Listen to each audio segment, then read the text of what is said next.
अरे इमरती, जरा जल्दी हाथ चला, कैसे धीरे धीरे काम कर रही है। पहले ऐसा कर, चाय पी ले, तभी तेरी बैटरी चार्ज होगी। सुनीता जी ने अपनी कामवाली बाई से कहा। दीदी जी, आप चिंता ना करो, सब काम समय से हो जाएगा। मैं पहले ऊपर वाला कमरा अच्छे से सजा देती हूँ।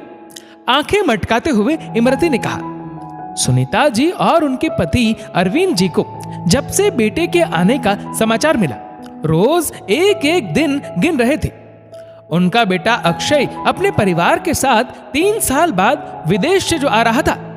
सुनीता जी और उनके पति दोनों अकेले रहते थे। बेटा अक्षय अपनी पत्नी माही और 3 साल के बेटे युग के साथ विदेश में नौकरी कर रहा था। इमरती कई सालों से सुनीता जी के घर काम कर रही थी। वो परिवार के सदस्य की तरह ही थी। इमरती ने अक्षय को बचपन से जवानी की दहलीज पर कदम रखते देखा था। अब तो वह अक्षय के बेटे की एक झलक देखने को लालायित थी। पर दीदी जी, अक्षय बाबा और बहू हमसे ठीक तरह से बात करेंगे या नहीं? मुन्ने को हमारी गोद में देंगे या नहीं? अब तो वह अंग्रेजी में बातें करते होंगे, हमें तो भूल ही गए होंगे। तू ऐसा क्यों बोल रही है? सुनीता जी ने पूछा। वह 2 घर छोड़ शर्मा जी रहते हैं ना। उनके बेटा बहू 5 सालों बाद विदेश से भारत आए, तो उनकी बहू अपनी बेटी को अपने सास ससुर से घुलने मिलने नहीं देती थी, क्योंकि उन्हें अंग्रेजी नहीं आती है। ज्यादा घुलने मिलने से बच्ची को हिंदी बोलने की आदत लग जाएगी, हिंदी में बात करना सीख जाएगी। इसलिए बहू बच्ची को अपने से चिपकाए रखती थी। अंग्रेजी ना बोल पाने के कारण वह अपने सास ससुर को गवार समझती थी। उनकी बहू कहती, सास को बच्ची की देखभाल के लिए कहने से अच्छा एक अंग्रेजी बोलने वाली आया रख लूं। और उसने आया रख ली, जो बच्ची के साथ अंग्रेजी में चटर पटर करती। इस तरह शर्मा जी की पत्नी के सारे सपने धूमिल हो गए। और दीदी जी, ये जो देसी घी के लड्डुओं की खुशबू से पूरा घर महक रहा है, क्या बहू मुन्ने को खिलाएगी या बस केक और वह क्या कहते हैं कुकीज पेस्ट्रीज खिलाएगी? इमरती गंभीर होते हुए बोली। ये क्या फालतू की बात कर रही है? चल अपना काम कर। सुनीता जी नाराज होते हुए बोली। अब तो सुनीता जी को भी रह रहकर अपने रिश्तेदारों की बातें याद आने लगी। बेटा विदेश चला गया है, देखना वहीं का होकर रह जाएगा। सुनीता जी की नजरें घड़ी की सुई के ऊपर ही अटकी हुई थी। अक्षय निश्चित समय पर परिवार संग आ जाता है। सुनीता जी पोते को देखकर फूल ही नहीं समा रही थी। बहू ने मुन्ने को सुनीता जी की गोद में दे दिया। पोते युग के नन्हे नन्हे हाथों को सुनीता जी बार बार चूम रही थी। इमरती रसोई के पास खड़ी थी।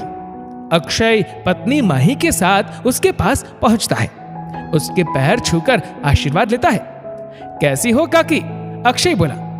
अपने लिए इतना मान देखकर इमरती की आंखों के कोर गीले हो गए। बेटा जी, आप तो जरा भी नहीं बदले, मुझे लगा था आज मुझे पहचानेंगे भी नहीं। इमरती ने कहा। अरे आप तो मेरी मां समान है, आपको मैं कैसे भूल सकता हूं? अक्षय बोला। मेरी मां ने मुझे जन्म दिया और आपने मुझे नया जीवन दिया, ये बात मैं कैसे भूल सकता हूं? जब मैं छोटा था आप मुझे रोज शाम सामने के गार्डन में ले जाती थी। एक बार मैं आपका हाथ छुड़ाकर तेजी से रोड क्रॉस करने लगा, बिना यह देखे कि एक कार तेज रफ्तार से आ रही थी। आपने मुझे दुर्घटना से बचा लिया, जबकि आप उस वक्त गर्भवती थी और आपने कार से टकराने के कारण अपना बच्चा खो दिया था। इसके बाद आपको कभी मां बनने का सौभाग्य प्राप्त नहीं हुआ। अपने परिवार वालों के दबाव में आकर आपके पति ने आपको छोड़ दिया और दूसरी शादी कर ली। ये सब मेरे कारण हुआ, ये मैं कैसे भूल सकता हूँ? हो सके तो मुझे माफ कर दीजिएगा, अक्षय ने हाथ जोड़ते हुए कहा। तभी माही अपने बेटे युग को काकी से मिलवाने लेकर आती है।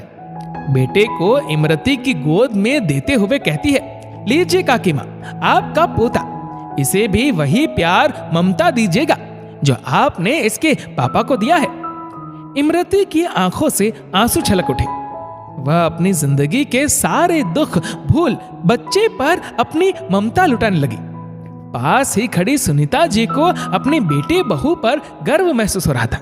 दोस्तों, इस वीडियो को लेकर आपकी क्या राय है नीचे कमेंट करके जरूर बताएगा। और अगर आपको वीडियो अच्छा लगा हो तो इस वीडियो को लाइक करेगा, शेयर करेगा ज्यादा से ज्यादा लोगों तक, और ऐसे ही और भी इंस्पिरेशनल वीडियोस के लिए सब्सक्राइब करें हमारे यूट्यूब चैनल को और फेसबुक पर फॉलो करें हमारे पेज को।